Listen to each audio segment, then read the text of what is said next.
Bonjour à tous, bienvenue sur OMC, objectifmedecine.com, dans une vidéo consacrée aux nucléotides et plus particulièrement les bases azotées. C'est parti.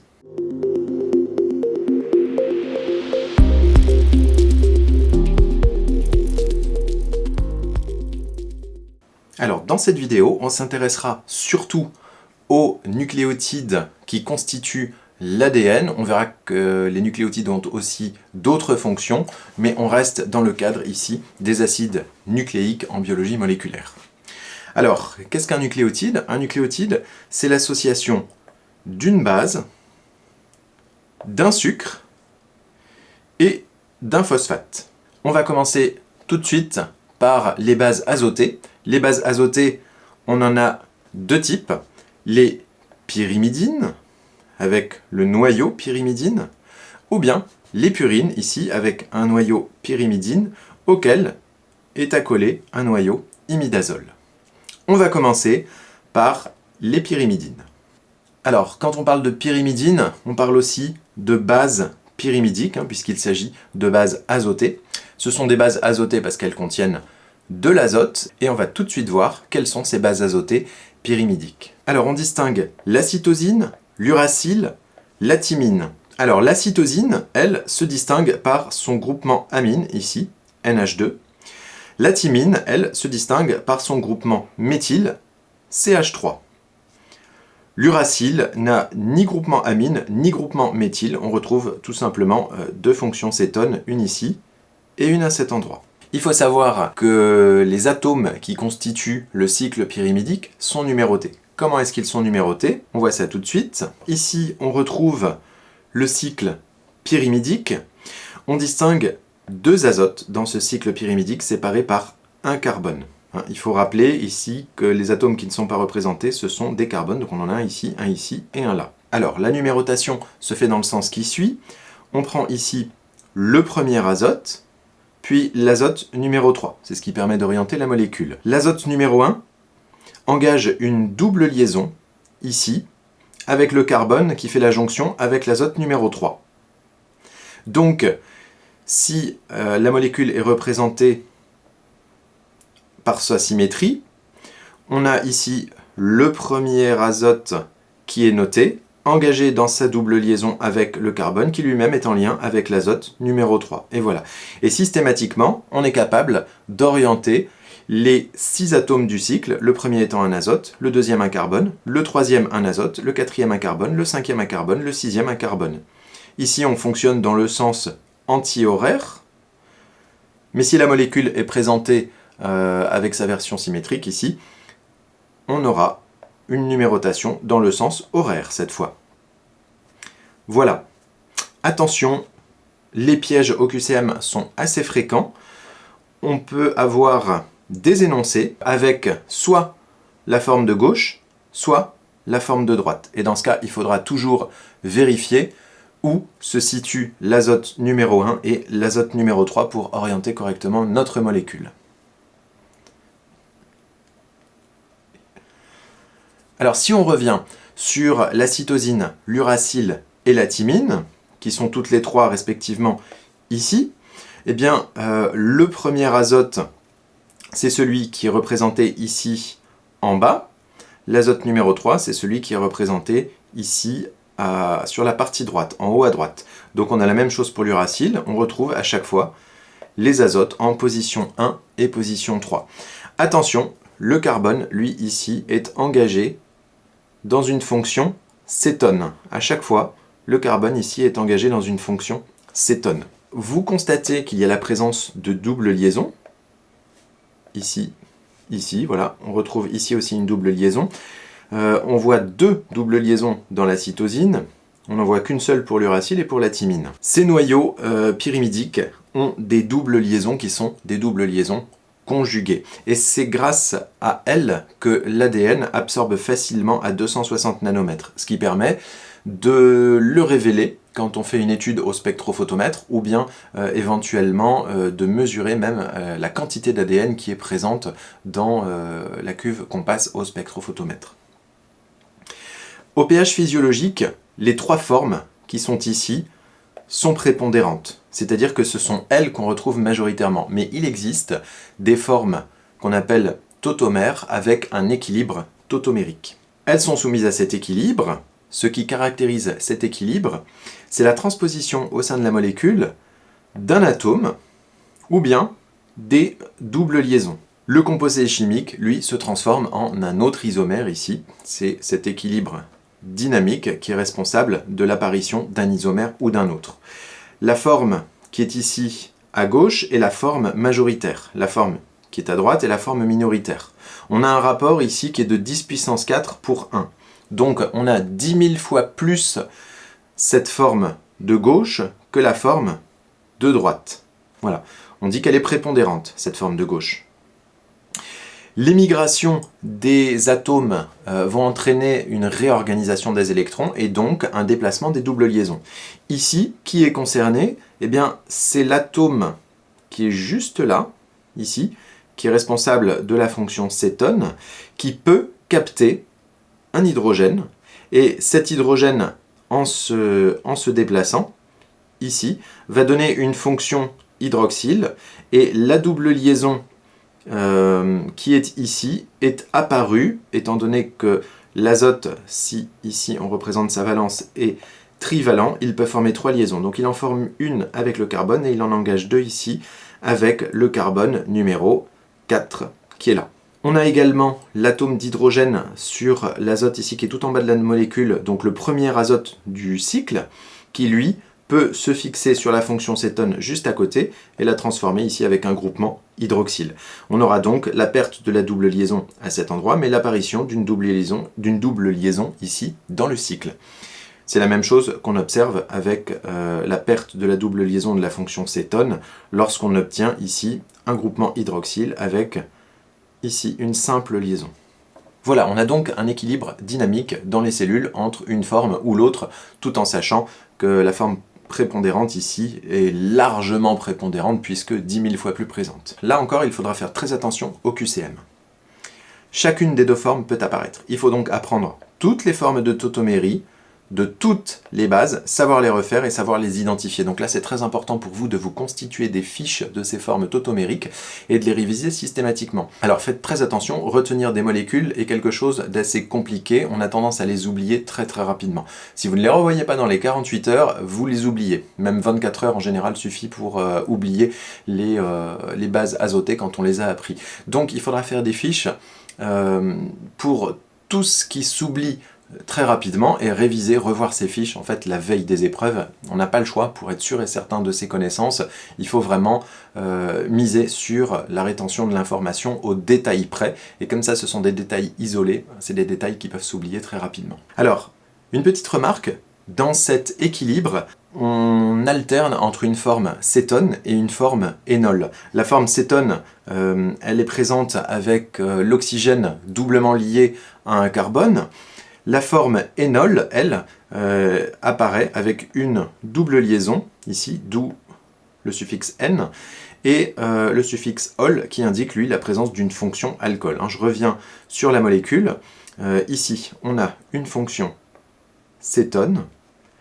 Ici, on a une fonction énol. On a bien la présence d'un carbone, ici, relié à un groupement hydroxyle, et on a bien une double liaison qui apparaît.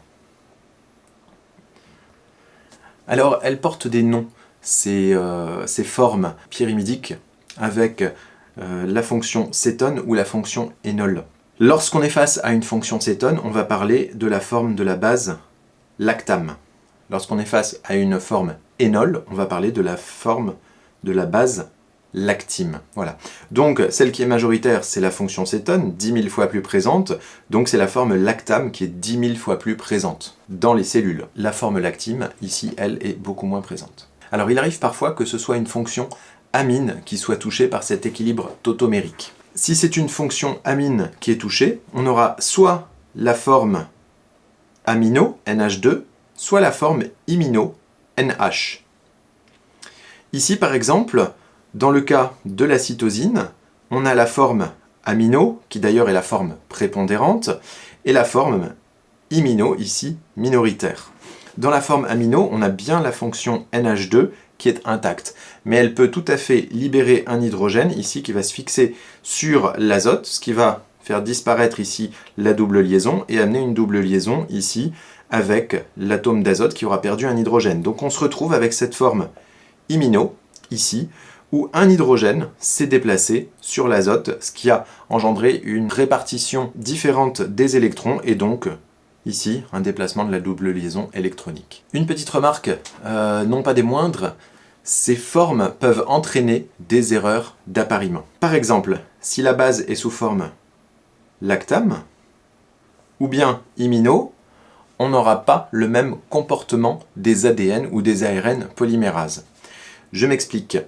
Au moment de la réplication par l'ADN polymérase ou au moment de la transcription par l'ARN polymérase, ces enzymes peuvent ne pas reconnaître certaines formes tautomères et associer le mauvais nucléotide dans l'acide nucléique. Par exemple, la forme imino de la cytosine que nous avons vue juste avant, qui est ici, qui est certes minoritaire, mais quand même présente dans les cellules, va entraîner un appariement avec l'adénine. Or, la cytosine est censée être appariée à la guanine. Ici, on a un appariement qui se fait avec l'adénine, donc on aura une erreur, un mésappariement dans l'acide nucléique, dans la molécule d'ADN par exemple, s'il s'agit de la réplication, et on aura donc le risque qu'à la réplication suivante en phase S du cycle cellulaire, une mutation persiste dans l'ADN. Alors, heureusement, il y a des systèmes de correction très efficaces dans l'ADN qui vont permettre de diminuer d'un facteur 10 puissance 9, donc on parle ici de une mutation sur 1 milliard qui ne serait pas corrigée. Donc, ces systèmes vont permettre de corriger ce genre d'erreurs quand ils apparaissent dans l'immense majorité des cas. Voilà. Si on parle de la réplication de l'ADN, bon, il y a ces systèmes de correction, mais si on parle de la transcription avec les ARN, là, par contre, on n'a pas de système de correction et les erreurs vont être beaucoup plus nombreuses si elles persistent dans les ARN. C'est pas quelque chose de très grave. Pourquoi? Tout simplement parce que l'ARN, lui, a une demi-vie en moyenne qui est de 20 minutes. C'est une molécule qui est très instable, même si elle est protégée par une coiffe et une queue poly-A. Eh bien, en 20 minutes en moyenne, l'ARN va disparaître. Voilà. Donc, il va falloir en refaire et en refaire et en refaire. Et à chaque fois que la cellule retranscrit des ARN, eh bien, on n'aura pas forcément toujours la même erreur. La forme tautomère aura éventuellement disparu puisqu'elle n'est pas très stable en fait dans les conditions cellulaires. Voilà. Donc ça limite le nombre d'erreurs. Et si on a quelques protéines comme ça qui auront une mutation qui se caractérise dans la suite d'acides aminés, dans le polypeptide, eh bien, les autres protéines, elles, vont compenser ce problème. Donc, des systèmes de réparation pour l'ADN, si on est face à une forme tautomère qui est mal reconnue par l'ADN polymérase, pas de système de réparation pour l'ARN, mais comme le gène est transcrit un très grand nombre de fois, il y aura forcément une majorité de protéines qui seront normales. Alors, pour nommer ces bases azotées, en fonction de la forme lactame ou de la forme lactime, eh bien, pour l'uracile, pour la thymine et pour la cytosine, on va les appeler comme suit. L'uracile va s'appeler le 2,4-dioxopyrimidine. Alors pourquoi 2,4-dioxo? Ici, oxo fait référence à la fonction cétone. Je reviens sur l'uracile qui est ici. En 2 et en 4, on a une fonction cétone à chaque fois qui apparaît. Donc c'est la 2,4-dioxopyrimidine parce qu'on est face à un cycle pyrimidique. Quand on parle de la forme lactime, on va parler de la 2,4-dihydroxypyrimidine. Alors si on revient sur cette forme, ici par exemple, 2,4-dihydroxy, on voit bien qu'on a un groupement hydroxyle en 2 et un groupement hydroxyle en 4. Donc on n'est plus sur la fonction cétone, on est sur la fonction hydroxyle, d'où cette nouvelle appellation pour la forme lactime. Je vous rappelle que la forme lactime est très très minoritaire. Dans le cas de la thymine, on va parler de la 2,4-dioxométhylpyrimidine. Alors, 2 et 4, puisque là encore, on est face au deuxième et au quatrième atome du cycle, où on a bien une fonction cétone pour ces deux atomes du cycle. Mais on a un groupement méthyle aussi qui apparaît ici. D'où l'appellation ici avec méthyle devant pyrimidine. Donc deux fonctions cétone, un groupement méthyle. Si on est face à la forme lactime, on a le 2,4-dihydroxy, 5-méthylpyrimidine, ou bien le 2,4-hydroxy, 5-méthyluracile. Et on notera au passage que la seule différence entre la thymine et l'uracile, ici, c'est la présence de ce groupement méthyle. Enfin, dans le cas de la cytosine, on va parler de la 2-oxo-4-amino, puisqu'on a une fonction amine sur le 4e atome du cycle, pyrimidine. Attention, on est bien sur la forme amino ici, on l'a rappelé en rouge. Pour la forme lactime, on va parler de la 2-hydroxy-4-imino, cette fois, pyrimidine. Donc, la forme lactame, amino pour la cytosine est majoritaire, tandis que la forme lactime, imino pour cette cytosine est minoritaire. C'est intéressant de regarder aussi dans quelles molécules on retrouve ces fameuses bases azotées. Eh bien, l'uracile, lui, se retrouve dans l'ARN, sans surprise. La thymine, elle, va se retrouver dans l'ADN ou dans les ARN de transfert. Là, c'est la grande surprise. Il s'agit de quelques petites modifications sur un ARN, par exemple un groupement méthyle qui se fixe sur le 5e atome du cycle pyrimidique de l'uracile pour obtenir ici cette fameuse thymine dans les ARN de transfert. Alors elle n'est visible par contre que dans les ARN de transfert et son apparition en fait est due à des modifications post-transcriptionnelles des ARN. Alors juste à l'instant je vous parlais des modifications post-transcriptionnelles sur les ARN, c'est le cas ici.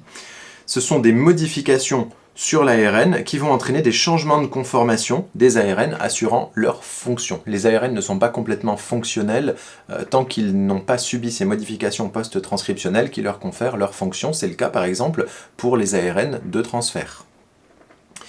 Ici, on a l'exemple de la 5-hydroxyméthylcytosine. Pourquoi 5-hydroxy? Tout simplement parce qu'on a un groupement hydroxyle ici sur le 5e atome du cycle, avec bien sûr une perte d'une double liaison. Alors on a aussi le cas de la dihydrouracile. Dans le cas de la dihydrouracile, on a perdu ici une double liaison, ce qui fait qu'on est face à une fonction alcool primaire, et les carbones ici numéro 5 et numéro 6, ne sont plus reliés par une double liaison, mais vont être reliés à un atome d'hydrogène en plus. Voilà, en plus de celui qu'ils avaient déjà auparavant. Un troisième exemple, c'est la 5-méthylcytosine. Alors qu'est-ce qui s'est passé ici? On reconnaît bien la cytosine avec la fonction amine NH2, mais ici, sur le 5e atome du cycle, on a un groupement CH3, c'est-à-dire un groupement méthyle. Alors voilà ce qu'il faut savoir pour les bases pyrimidiques dans leur ensemble. Cependant, on sait qu'il y a d'autres bases, on n'a pas parlé de l'adénine, on n'a pas parlé de la guanine, que vous connaissez déjà, et qui sont présentes dans les acides nucléiques. On voit ça tout de suite. Ici, on est dans le cas des bases puriques, qu'on appelle aussi les purines. On va tout de suite s'intéresser à la molécule de base des purines, ici qui contient toujours le cycle pyrimidique, comme on l'a vu précédemment, mais qui contient en plus, ici, un noyau imidazole. Et ces deux cycles sont accolés l'un à l'autre. Le cycle pyrimidique et le noyau imidazole sont collés l'un à l'autre et partagent ici le 4e et le 5e atome de la molécule. Alors, pour arriver à les numéroter, on va commencer par le cycle pyrimidique, le cycle le plus gros, qui contient 6 atomes, et on terminera par le noyau imidazole, qui lui ne contient que 5 atomes. On commence par repérer l'azote, qui est le plus éloigné de l'extrémité du noyau imidazole. Puis on repère le deuxième azote de ce cycle. Alors attention, tout à l'heure, c'était le premier azote qui était engagé dans la double liaison. Ici, pour le cas des purines, c'est le deuxième azote, ici, qui est engagé dans la double liaison.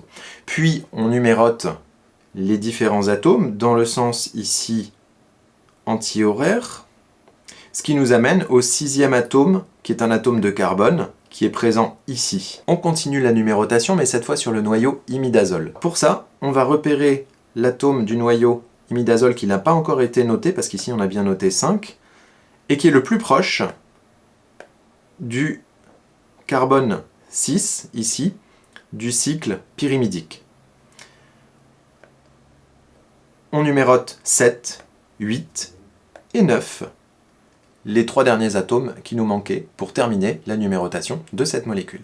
Alors, on a dit qu'on avait 2 bases azotées qui étaient concernées ici, la guanine et l'adénine. Alors, en quoi est-ce qu'elles diffèrent? Eh bien, il suffit de regarder la présence de la fonction amine, NH2, sur l'adénine, ce qui la différencie tout de suite de la guanine, qui elle a une fonction cétone à cette place-là. Attention, la molécule de guanine contient une fonction NH2 ici, mais qui est sur le 2e atome, tandis que pour l'adénine, la fonction NH2 est sur le 6e atome du cycle pyrimidique. D'où le nom pour la guanine de 2 aminos. On a une fonction amine sur le 2e atome, 6 oxo, puisqu'on a une fonction cétone en 6, purine, puisque ici on parle d'une purine. Dans le cas de l'adénine, ce sera la 6 amino, puisque je vous ai dit que la fonction amine NH2 ici est en 6, purine, puisqu'il s'agit tout simplement d'une purine. Voilà pour les 2 bases puriques, adénine et guanine. Alors il faut savoir que tous les équilibres tautomériques dont on a parlé tout à l'heure sont respectés dans ces bases azotées puriques. On aura donc une forme prépondérante amino chez l'adénine, alors que pour la guanine, on aura les formes céto et amino qui seront prépondérantes. Alors pour la petite histoire, les purines ont été découvertes dans le pu, c'est-à-dire des globules blancs en décomposition, aux alentours de 1870. Et la guanine, elle, viendrait du terme guano, en fait, qui sont les fientes des oiseaux très présents sur une île et qui sont très productifs. Et les fientes de ces oiseaux, donc qu'on appelle les guanos, sont très riches en cette base qu'on appelle la guanine. Et donc le nom guanine viendrait de là. Pourquoi est-ce que je vous raconte ça? Tout simplement parce que dans guano, on a le O qui fait penser à oxygène de la guanine. Et donc pour différencier la guanine de l'adénine, eh bien, il suffit de regarder le O ici, qui est la fonction cétone, qu'on ne retrouve pas dans l'adénine. Voilà, donc quand vous pensez à guanine, pensez à guano, et donc le O, oxygène de la fonction cétone qu'on ne retrouve pas dans l'adénine. C'est un bon moyen mémotechnique pour s'en souvenir. Alors les purines ont aussi des bases dérivées, comme les pyrimidines, qu'on retrouve dans les ARN ribosomaux ou dans les ARN de transfert. On a par exemple l'hypoxanthine, de son véritable nom 6-oxo, parce qu'on a une fonction cétone en 6, purine, puisqu'il s'agit d'une purine, ou encore appelée acide inosinique. On a également la 1-méthyladénine. Pourquoi 1-méthyl? Vous le voyez ici, on a un groupement méthyle sur le premier atome du cycle pyrimidique. Donc c'est la 1-méthyladénine. Au passage, je parle bien ici d'un cycle pyrimidique. On ne parle pas d'un cycle purique, mais c'est un cycle pyrimidique qui, relié au noyau imidazole, forme à tous les deux ensemble la purine. Un autre exemple ici, le N6-diméthyladénine. Pourquoi N6-diméthyle? Eh bien parce que sur l'azote N, ici relié au carbone en position numéro 6, on a un premier groupement méthyle et un deuxième groupement méthyle. Donc c'est la N6-diméthyladénine. Un dernier exemple, la 7-méthylguanine, eh bien on a tout simplement en position 7 ici un groupement méthyle qui lui donne son nom. Alors cette 7-méthylguanine, elle est intéressante parce qu'elle est présente chez certaines bactéries et elle a les mêmes fonctions que la 5-méthylcytosine chez les eucaryotes.